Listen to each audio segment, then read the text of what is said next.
What would you do if the man you gave up everything for your dreams, your career, your youth, left you for a younger model, and then had the audacity to flaunt her in your face at the most public event of the year? For Amelia Hayes, this wasn't a nightmare. It was her reality. She stood there a ghost in a borrowed dress watching her ex-husband Julian Vance parade his new bride like a trophy. She felt the world shrinking, the whispers of the elite cutting deeper than any knife. But what no one in that glittering ballroom knew, least of all Julian, was that a single letter sitting unopened on her modest coffee table was about to change everything. Her humiliation was about to become his greatest regret. The crystal chandeliers of the Grand Astoria ballroom dripped light onto the city's elite, a constellation of wealth and power. For Amelia Hayes, the light felt interrogating, exposing the frayed hem of her confidence. 2 years post-divorce, she was here on a charity ticket, a courtesy from a friend who thought it would be good for her to get out. In reality, it felt like a cruel diorama of the life that had been stolen from her. She was nursing a glass of sparkling water, trying to look absorbed in the silent auction bids, when a collective gasp rippled through the crowd.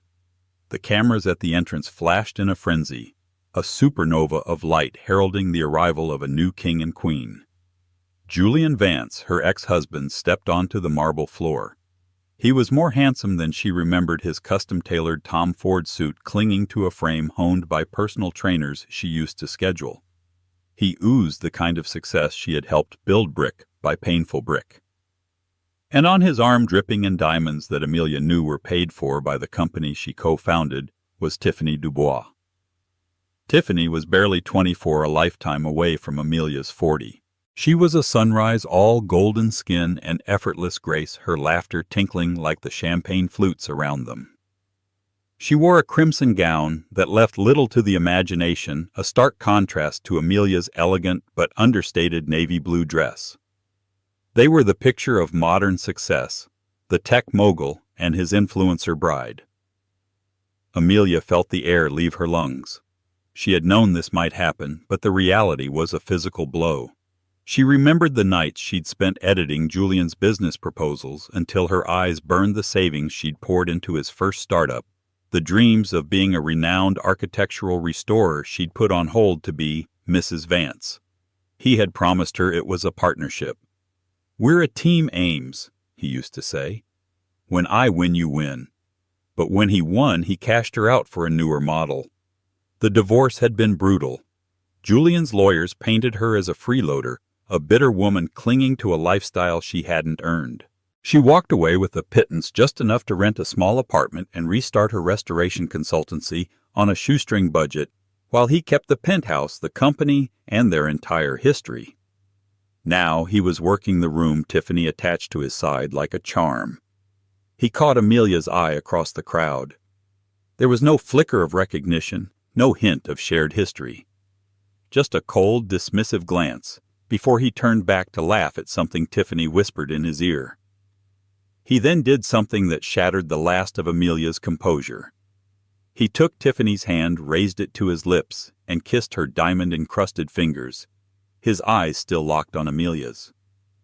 It was a deliberate act of cruelty. A public declaration. "You are nothing. This is my victory." The whispers started subtle but sharp. "Is that Amelia Hayes, Julian's ex? God, she looks so tired. You can't compete with youth, can you?"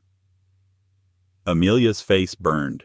She wanted to dissolve into the floorboards. She turned to make a quiet exit, but her path was blocked by Beatrice Albright, a society matron whose tongue was as sharp as her diamond earrings. "Amelia, darling," Beatrice purred, her eyes flicking between Amelia and the golden couple. "How brave of you to come. Julian and Tiffany are simply radiant, aren't they? He looks so unburdened." Each word was a perfectly aimed dart. Unburdened. That's what she was to him now, a burden he had shed. Amelia forced a tight-lipped smile. "Beatrice, they do look happy." She could feel her voice trembling. She had to get out. She excused herself, her heart hammering against her ribs, and fled towards the exit, not daring to look back.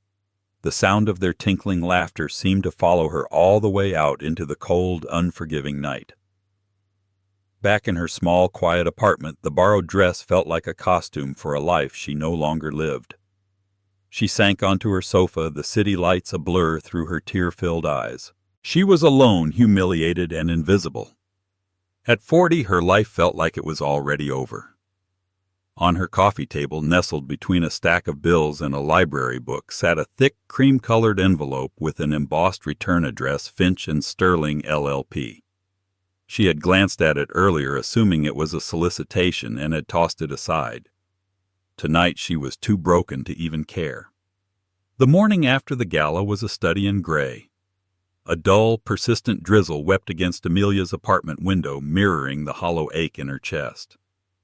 The memory of Julian's smug smile and Tiffany's radiant youth was a fresh wound. She felt irrelevant, a footnote in the grand story of Julian Vance's success. She forced herself to make coffee, the familiar ritual, a small anchor in a sea of despair. Her life was now a loop of chasing invoices, pitching for small restoration projects on historic homes, and fighting the creeping dread that she had sacrificed her best years for a man who now looked at her like a stranger. As the coffee maker gurgled, her eyes fell on the envelope again. Finch and Sterling, LLP. The name was vaguely familiar, like something from an old movie. It felt solid, permanent, a stark contrast to the flimsy, transient nature of her current life.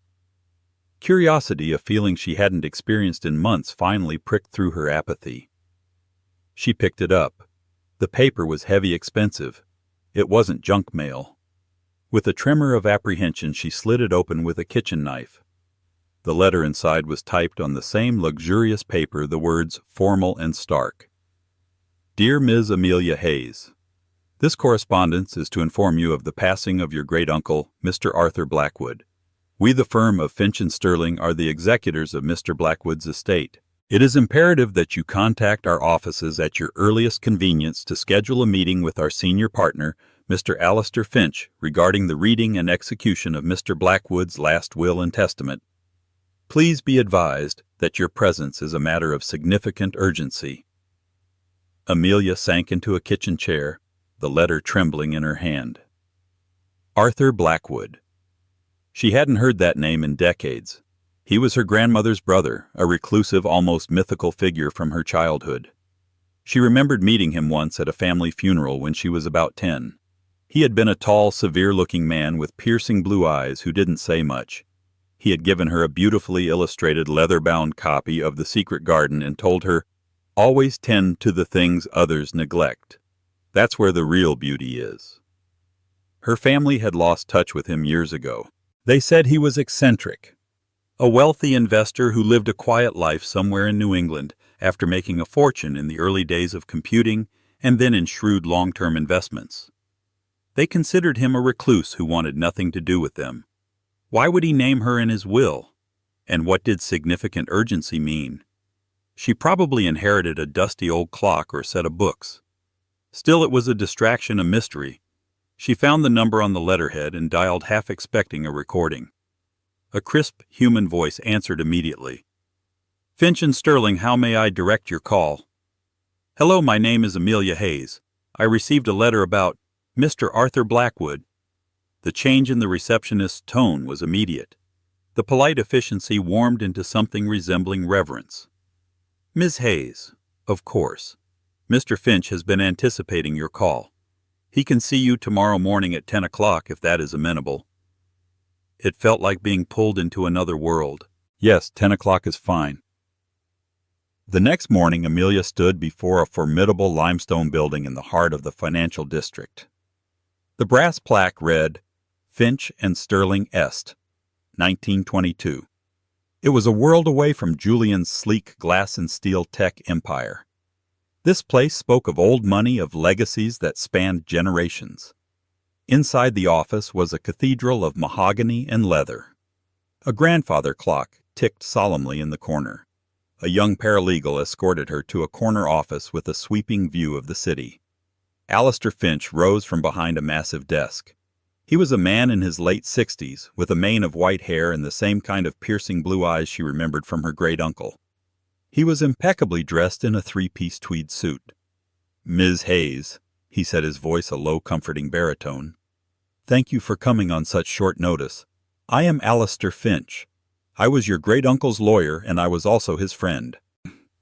He gestured for her to sit in a plush leather armchair. He didn't engage in small talk.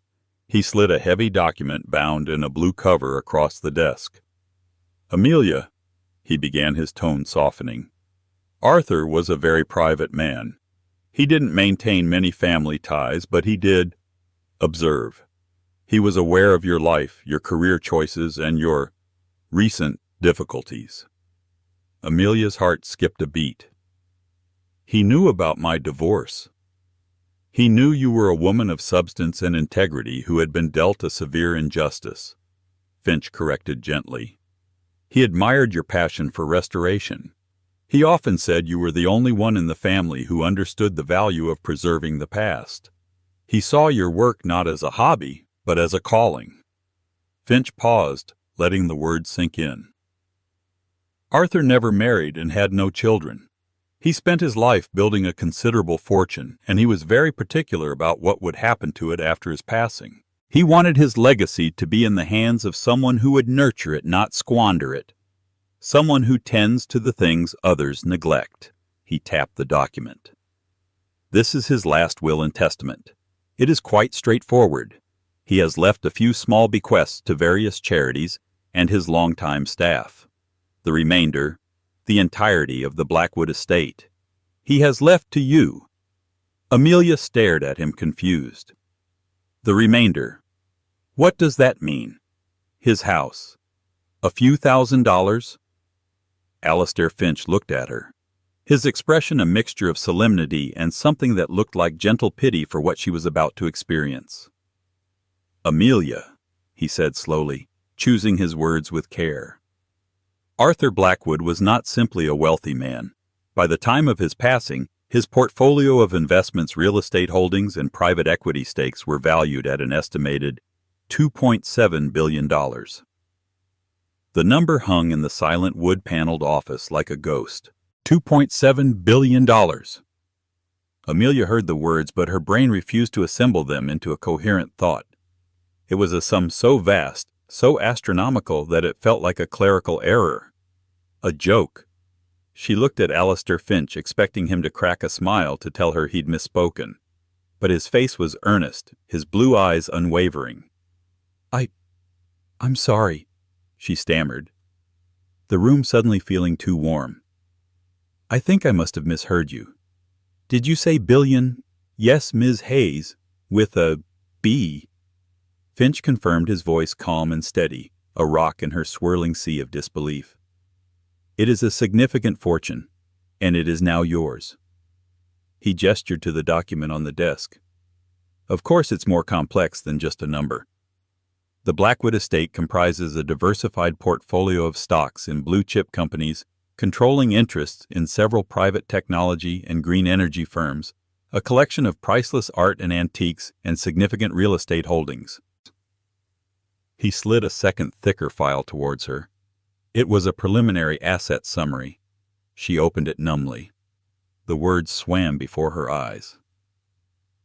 The Blackwood Manor, a 200-acre estate in Vermont. A historic brownstone on the Upper East Side, New York City.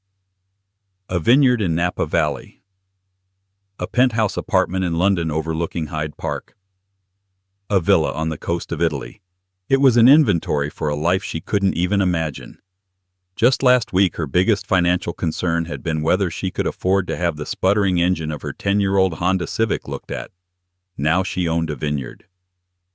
"Why?" The word escaped her as a hoarse whisper. "Why me? He barely knew me." "He knew more than you think," Finch replied, leaning forward. "Arthur was a man who valued character above all else. He loathed the new brand of ostentatious hollow wealth. He saw your ex-husband Julian as the embodiment of that world, all flash, no foundation. He saw how you poured your soul into building his dream only to be discarded when he achieved it." Finch opened a drawer and pulled out a small, worn photograph. It was of Amelia years ago, smiling, her face smudged with plaster dust as she worked on restoring a historic church fresco. "He kept this," Finch said softly. "A relative sent it to him. He told me, 'Look at her. She creates value. She finds beauty in what is broken and makes it whole again. Her husband sells pixels and empty promises. She restores history. He watched your struggles after the divorce, how you started your own small business with dignity, refusing to be broken.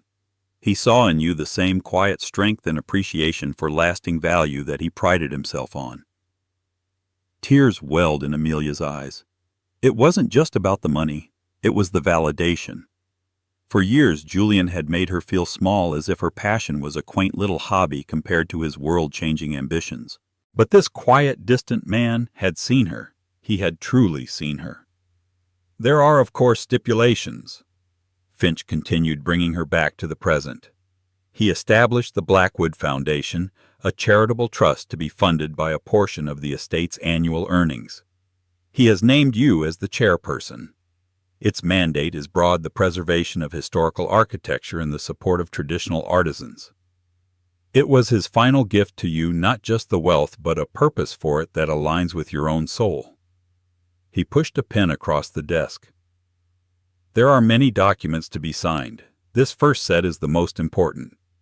They are the acceptance forms officially transferring executorship of the estate to you. Once you sign these, the process begins. The assets will be transferred into a trust under your name. You will become, for all intents and purposes, one of the wealthiest women in the country." Amelia stared at the pen, then at the signature line waiting for her. Her hand trembled as she reached for it. She thought of the gala, of Julian's cruel, dismissive eyes, of Tiffany's blinding diamonds, of Beatrice Albright's pitying sneer. She thought of the condescending tone of Julian's lawyers as they'd picked apart her life, valuing her contribution to a decade-long marriage at a mere pittance. This signature was not just a legal act. It was an act of rebellion. It was the closing of a chapter of humiliation and the opening of one of unimaginable power. Her ex-wife, the one he'd cast aside as a failure, the tired-looking woman in the borrowed dress, was about to become infinitely more powerful than he could ever dream of being. She took a deep breath, the air filling her lungs with a newfound strength. Her hand was steady now. The pen felt solid and real. With a firm, deliberate stroke, she signed her name, Amelia Hayes. The ink was black and final. The sound of the pen scratching against the heavy paper was the only noise in the room. It was the sound of a world shifting on its axis. Finch smiled, a genuine warm expression. "Welcome to your new life, Ms. Hayes. I believe we have a great deal of work to do." The days following the signing were a blur of meetings, legal jargon, and staggering numbers. Amelia felt like she was learning a new language, the language of wealth. Portfolio managers, tax attorneys, and security consultants moved in and out of Alistair Finch's office, all treating her with a deferential respect that was both unnerving and deeply satisfying. Her first act wasn't one of revenge or extravagance. It was one of quiet reclamation. She called the bank that held the mortgage on her parents' old home, a beautiful Victorian house Julian had insisted they sell during the divorce, to liquidate shared assets, a sale that had broken her heart. She learned it was back on the market. "I'd like to make an offer," she told the real estate agent, her voice even. "We have several competitive offers already, ma'am," the agent said dismissively. "I'll pay cash," Amelia said simply. 20% above the asking price, and I want the sale closed by the end of the week." There was a stunned silence on the other end of the line. By Friday, the keys to her childhood home were in her hand. Walking through the empty rooms, tracing the patterns on the stained glass windows, she felt a piece of her soul click back into place. This was real. Her next move was for her business. She had been operating Hayes Restorations out of her small apartment, struggling to compete for minor jobs. Now she instructed one of her new financial advisors to lease the entire top floor of a historic brick building downtown. She hired a small expert team of artisans she had long admired but could never afford, offering them salaries and benefits that made their jaws drop. She wasn't just restarting her business. She was building an institution. Amelia herself began to change. The perpetual anxiety that had hunched her shoulders began to dissipate. She bought new clothes, not flashy designer labels, but beautifully tailored pieces from classic, understated brands that made her feel confident and poised. She started sleeping through the night for the first time in years. The weight of her new responsibilities was immense, but it was a purposeful weight unlike the crushing, pointless weight of Julian's betrayal. Alistair Finch became her guide and confidant. He shared stories of Arthur Blackwood painting a picture of a brilliant, principled man who had found the noise of modern society distasteful. He believed money was a tool, not a scorecard, Alistair explained over lunch one day. He saw Julian on the cover of a business magazine and told me, "That man is a high-stakes gambler playing with other people's money. He builds nothing that lasts." He would be so pleased with what you're doing, Amelia. Buying back your family home, building your business from the ground up. You're putting down roots, not just flying at altitude. The news of a mystery heiress inheriting the legendary Blackwood fortune began to ripple through the financial world. At first it was just whispers on Wall Street blind items and gossip columns. No one knew her name, only that she was a long-lost relative who had suddenly become a major player. The secrecy was a deliberate strategy by Finch to give Amelia time to acclimate. But in a world connected by whispers and data, secrets never last. Julian Vance was on top of the world. His company, Innovate, was preparing for a new round of funding that would skyrocket its valuation. He and Tiffany were the darlings of the tech and social scenes, their every move documented by paparazzi and envious bloggers. He hadn't thought about Amelia in months, except for the fleeting, satisfying memory of her pained face at the gala. She was a relic of his past, a necessary stepping stone he had climbed over and forgotten. He first heard the rumor at his exclusive club. A group of venture capitalists were discussing the Blackwood Estate. "Can you believe it? Arthur Blackwood was sitting on nearly $3 billion, one said, and he left it all to some unknown niece or something. No one knows who she is." "Finch and Sterling have her locked down tight," another added. "But whoever she is, she just became one of the biggest private equity players overnight. The Blackwood portfolio has kingmaker-level stakes in a dozen industries." Julian was intrigued but detached. It was just another story of old money changing hands. A week later, however, a financial journalist he knew called him for a comment. "Julian, I'm working on a piece about the Blackwood heiress," the journalist said. "We're trying to confirm her identity. Our sources say she's a relative from his estranged sister's side. The family name is Hayes." The name hit Julian like a punch to the gut. Hayes. It couldn't be. He forced a laugh. "Hayes is a common name. Good luck with that." But the seed of a terrifying, exhilarating idea had been planted. He spent the rest of the day in a cold sweat, his mind racing. Amelia. His mousy, defeated Amelia, inheriting a fortune that dwarfed his own. It was impossible. It was absurd. He hired a private investigator, sparing no expense. "Find out who inherited Arthur Blackwood's money. I need to know everything." The report came back in less than 48 hours. It was a single page with a recent photograph attached. The photo showed Amelia walking out of the Finch and Sterling building. She looked different. Her hair was styled, her posture was erect, and she wore a camel hair coat that screamed quiet luxury. She looked powerful. The report was blunt. Amelia Hayes, 40, architectural restorer, is the sole beneficiary of the Blackwood Estate.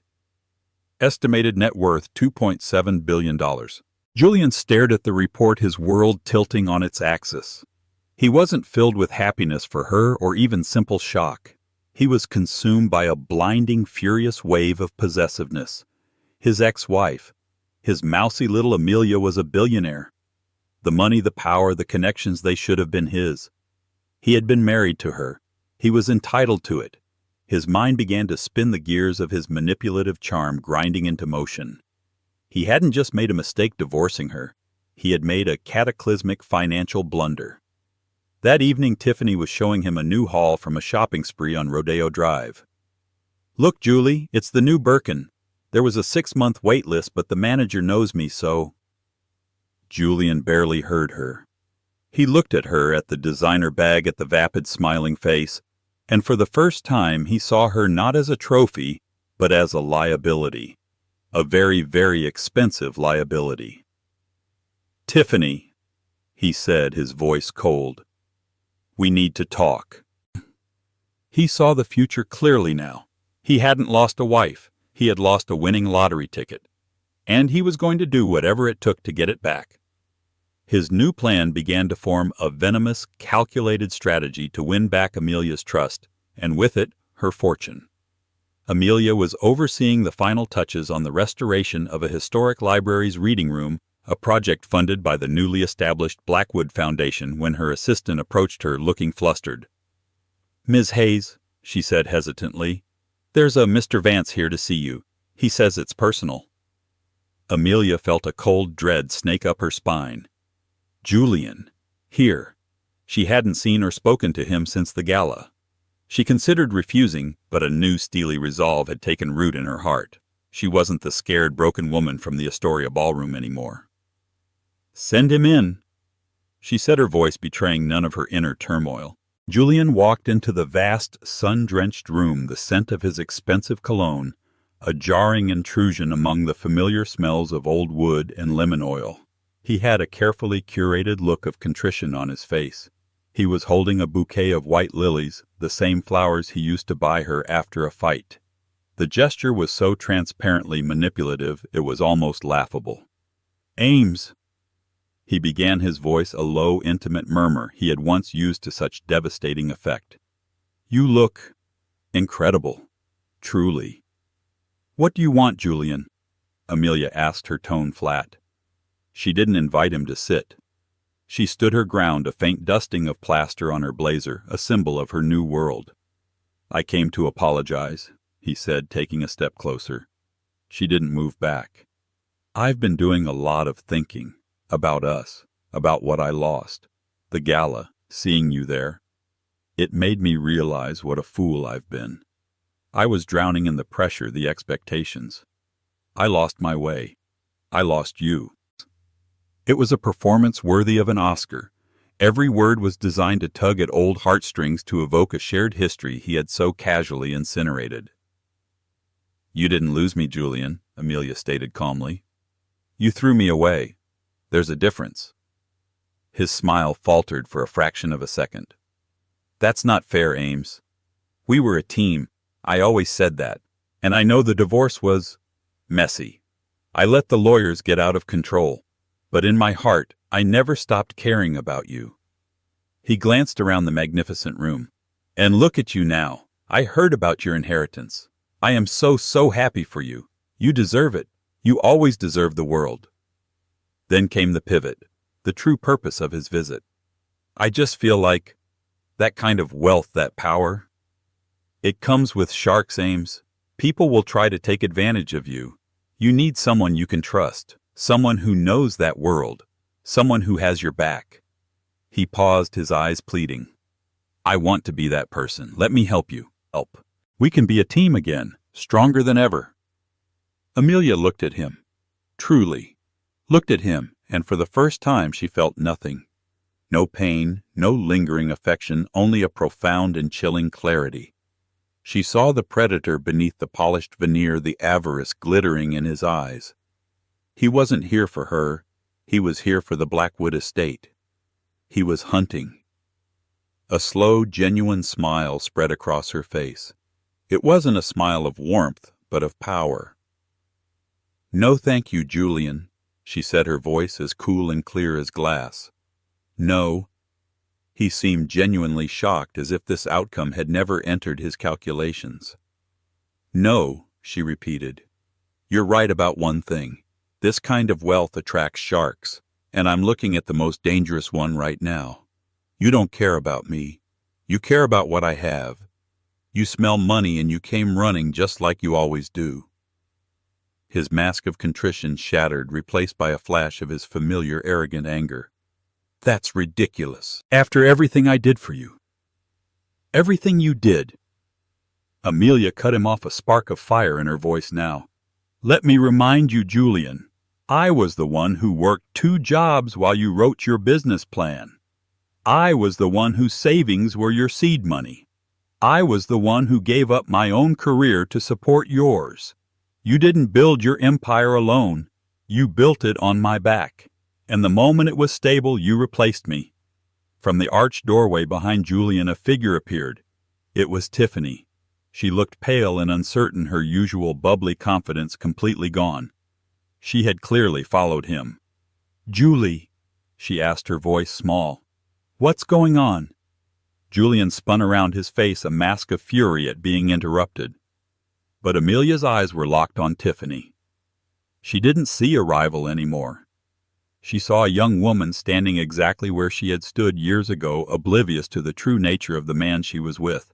Amelia spoke directly to Tiffany, her voice softening with a touch of pity. "He's telling me how much he misses me, how we were a team, how he wants to help me manage my newfound fortune." She paused, letting the implication hang in the air. "Is that what he told you when he left me for you, that we were a team?" Tiffany's face crumpled. The illusion was broken. She looked at Julian, at his angry, cornered expression, and then back at Amelia's calm, powerful stance. For the first time, Tiffany understood. She wasn't the victor. She was just the next victim. "Julian," Amelia said, her voice now sharp with finality, turning her attention back to him, "our business is concluded. I have my life back, a life you have no part in. Please see yourself out, and take your lilies with you. They always made me sneeze." Defeated and exposed, Julian Vance stood there, stripped of his charm and his power. He grabbed a stunned Tiffany by the arm and stormed out of the library, leaving only the cloying scent of his cologne and the discarded bouquet of lilies on the floor. Amelia watched them go, not with triumph, but with the quiet, profound peace of a battle finally won. In the year that followed, the world learned Amelia Hayes's name. But she wasn't on the covers of tabloids or featured in society columns. Instead, she was in architectural digests and philanthropy journals. The Blackwood Foundation became a formidable force for good, saving dozens of historic buildings from the wrecking ball and creating apprenticeship programs that breathed new life into dying arts, like stonemasonry, stained glass restoration, and traditional carpentry. Amelia found her purpose not in spending her fortune, but in investing it. She traveled not to lavish resorts, but to crumbling castles in Scotland and decaying palazzos in Venice, directing her teams with an expert eye and a quiet passion that earned her global respect. She was no longer Julian Vance's ex-wife. She was the guardian of Arthur Blackwood's legacy and the creator of her own. The news about Julian came in fragmented reports. His grand funding round for Innovate had fallen through. The whispers started that his company's valuation was wildly inflated, a house of cards built on hype and projected earnings that never materialized. His reputation as a visionary began to tarnish. He was seen as reckless a gambler. The investors who had once clamored for a piece of his company now ran for the exits. Tiffany left him, her departure announced in a short, terse post on Instagram that spoke of seeking authenticity. The divorce was swift and public, with Tiffany's lawyers ensuring she got her share before the entire empire crumbled. The final blow came 6 months later. Innovate filed for bankruptcy. The sleek headquarters was shuttered, the employees laid off. Julian Vance, the man who had graced the cover of magazines, the titan of tech, was ruined. He was last seen moving out of a rented condo, his custom suits replaced by worn jeans, his face etched with a bitterness that had aged him a decade. He had squandered everything in his pursuit of more. One crisp autumn afternoon, Amelia was standing on the scaffolding of a centuries-old theater her foundation was restoring. The city skyline stretched out before her, a testament to ambition and change. She looked down at her hands, no longer soft and manicured, but strong and capable, often smudged with the honest dirt of her work. Alistair Finch stood beside her. "Quite a view," he commented. "Yes," Amelia agreed. "It is." "I received a letter this morning," Alistair said casually, "from Julian Vance's bankruptcy lawyer. a desperate last-ditch inquiry. They were trying to make a legal claim that as his ex-wife, a portion of your inheritance could be considered a marital asset. Amelia didn't even turn. She just smiled faintly. "And what did you tell them, Alistair?" "I told them," he said with a chuckle, "that Mr. Vance had already settled his claim on your life and that the valuation he agreed to at the time was final. I believe the legal term I used was profoundly and irrevocably mistaken." They shared a quiet laugh. The sound echoed in the vast empty theater that would soon be filled with life again. Julian was no longer a shadow in her life. He was a ghost, a cautionary tale. He had spent his life building things that were designed to be replaced Kodak's public image. She was building things that were meant to last for centuries. She had learned the lesson her great-uncle Arthur had tried to teach her all those years ago when he'd handed her that book. The real treasures are not the things that glitter, but the things that endure. And in restoring the neglected beauty of the past, Amelia Hayes had finally and completely restored herself. Life for Amelia had settled into a rhythm of profound purpose. She split her time between the bustling headquarters of the Blackwood Foundation in New York and the various restoration sites she personally oversaw across the country. She was no longer a subject of pity or gossip, but a respected figure in the worlds of philanthropy and historical preservation. The name Amelia Hayes now stood for something solid, enduring, and graceful. The ghost of Julian Vance had, she believed, been fully exorcised. She was at the reopening ceremony of a magnificent 1920s Art Deco theater in Chicago, a project the foundation had saved from demolition. Standing at the podium addressing a crowd of city officials, donors, and journalists, she felt a sense of peace. She spoke of the theater not as a building of brick and mortar, but as a vessel of community memory, a place where generations had shared dreams in the flickering dark. The applause was thunderous and genuine. It was later that evening in her hotel suite that the echo of her past returned, not as a whisper but as a belligerent shout. Alistair Finch called his usually calm voice tight with controlled anger. "Amelia, I'm sorry to disturb your evening," he began, "but there's something you need to see. It's going to be all over the internet by morning." He sent her a link to an online tabloid, a notorious publication known for its sensationalism. The headline splashed in lurid yellow and black read, "Jilted Husband Tells All. How My Ex-Wife Billionaire Heiress Amelia Hayes Schemed to Steal a Dying Man's Fortune." Beneath it was a professionally shot photograph of Julian. He looked thinner, his face artfully arranged into an expression of weary victimhood. The article was a masterpiece of malicious fiction woven with just enough half-truth to seem plausible to the uninformed.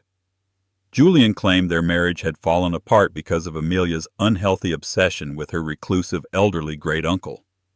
He painted her not as a dedicated artist, but as a cunning social climber who, seeing her husband's star rise, decided to aim for an even bigger prize.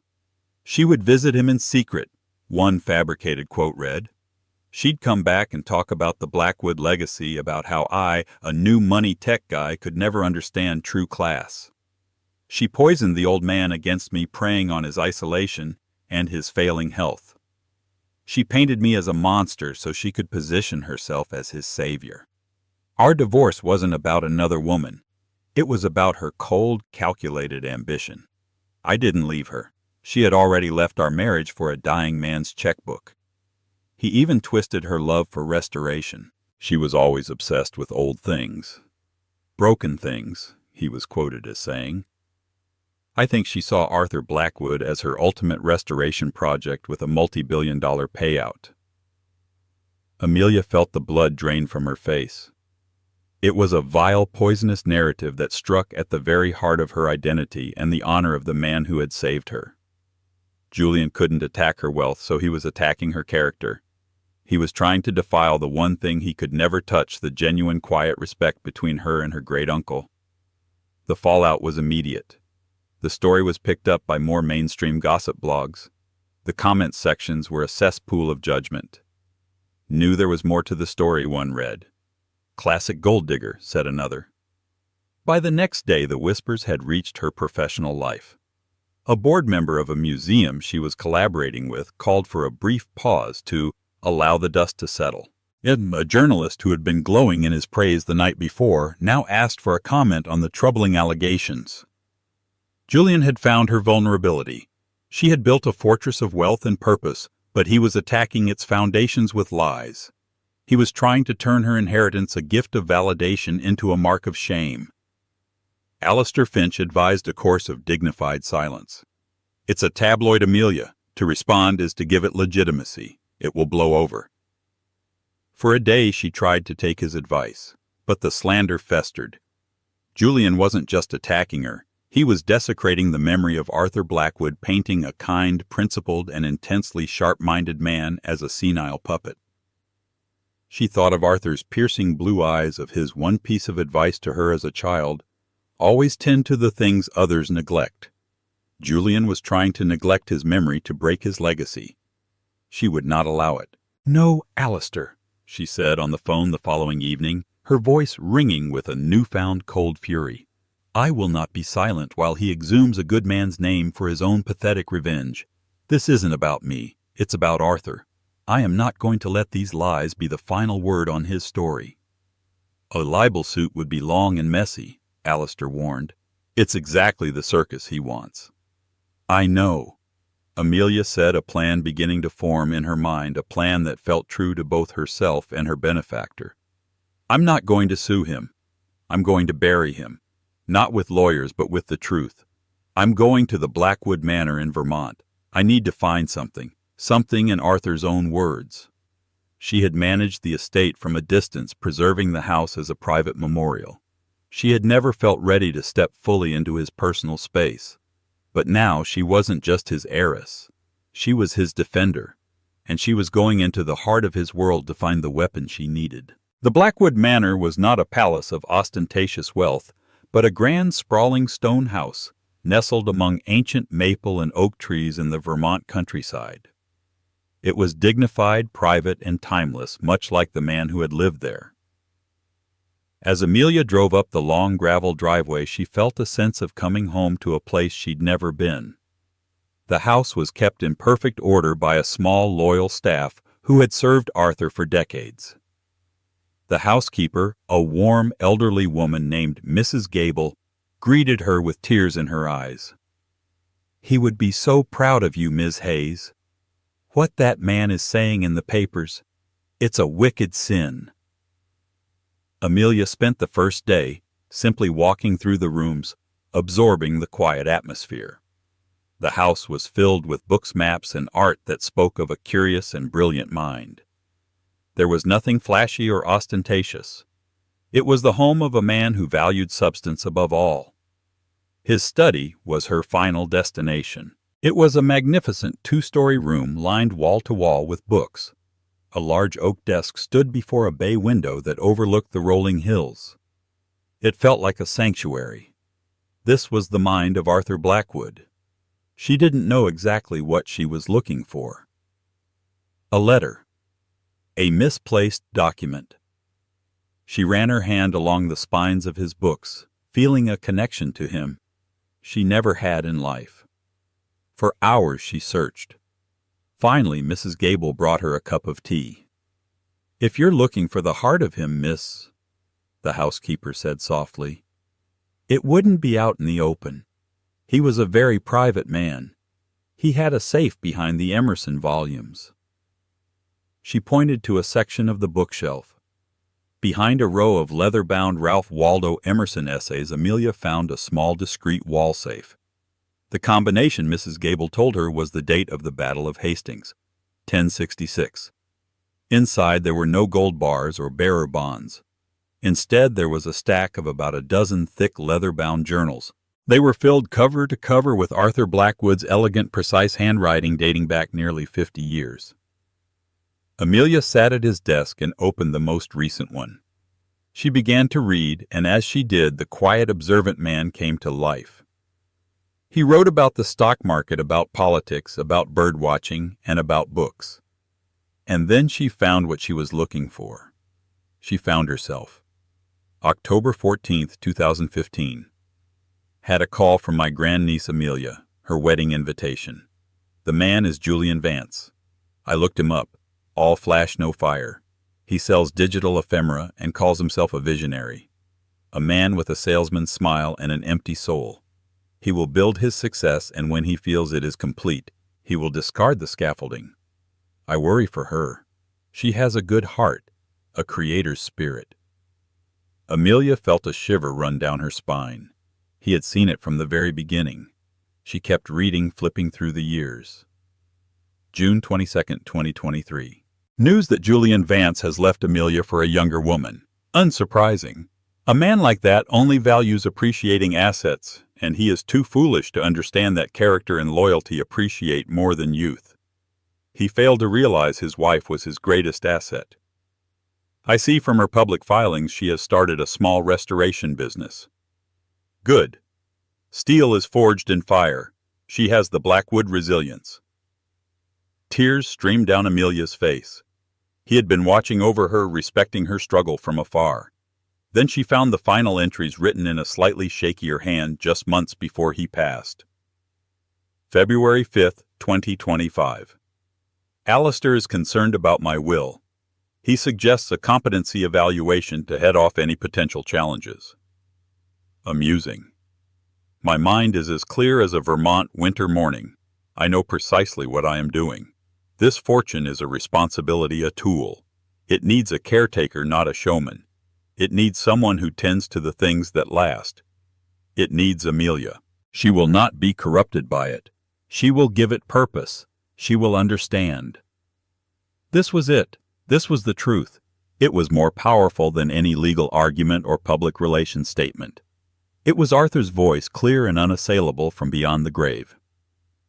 The next week, Amelia did something she had never done before. She agreed to a live exclusive interview with Diana Sterling, a respected journalist known for her tough but fair approach. The nation, intrigued by the scandal, tuned in. Diana began with the allegations.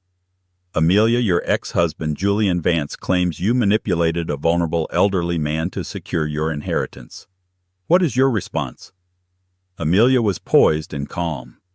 Julian is a gifted storyteller. She began, her voice steady. He has built a compelling story of his own victimhood. But it's just that, a story. The truth is quieter, but it is far more powerful. I did not know my great-uncle well in person, but I have come to know him through his words, and I would like to share them with you. She opened a folder, and with the camera in tight focus, she read the entries from Arthur Blackwood's journals. She read his initial assessment of Julian, his quiet pride in her resilience after the divorce, and his final clear-eyed reasoning for making her his heir. There was a stunned silence in the studio when she finished. Her voice was thick with emotion, but she did not break. That is the man Julian Vance calls a senile puppet, she said softly. A man who saw through him a decade ago. My great-uncle's legacy is not just his fortune. It is his wisdom and his integrity. I am not its owner. I am its caretaker. And I will not allow a desperate, cruel man to tarnish his memory for a fleeting moment of public attention. The effect was devastating. Julian wasn't just defeated. He was annihilated, exposed as a petty, vindictive liar by the words of the very man he had tried to slander. The public tide turned instantly and ferociously against him. He became a pariah, a joke. No one would fund him. No one would hire him. No one would even take his calls. He vanished from public life utterly and finally disgraced. Amelia stood on the porch of the Blackwood Manor a few weeks later, looking out at the fiery colors of the Vermont autumn. The journals were safe. Her great-uncle's name was cleared, and her future was her own. She was no longer a restorer of buildings, but a restorer of legacies, his and now hers. The echoes of her past were silent at last, replaced by the quiet, promising rustle of the turning leaves. Amelia's story is a powerful reminder that our lowest moments can be the foundation for our greatest triumphs. It's a testament to the idea that true worth isn't measured by the person on your arm or the balance in your bank account, but by the integrity in your heart and the purpose you build with your own two hands. She was discarded, humiliated, and left with nothing, but she never lost herself. And when the world turned, she didn't choose revenge. She chose to build a legacy of beauty and strength. Her journey teaches us that the ultimate victory is not just being proven right, but living a life so full and meaningful that the past simply has no power over you anymore. If you were moved by Amelia's incredible journey from heartbreak to empowerment, please show your support by hitting that like button. Share this story with someone who might need to hear that their best days are still ahead. And don't forget to subscribe to our channel for more unforgettable stories of real-life twists, resilience, and the sweet, unexpected taste of justice. Thank you for listening. Thank you.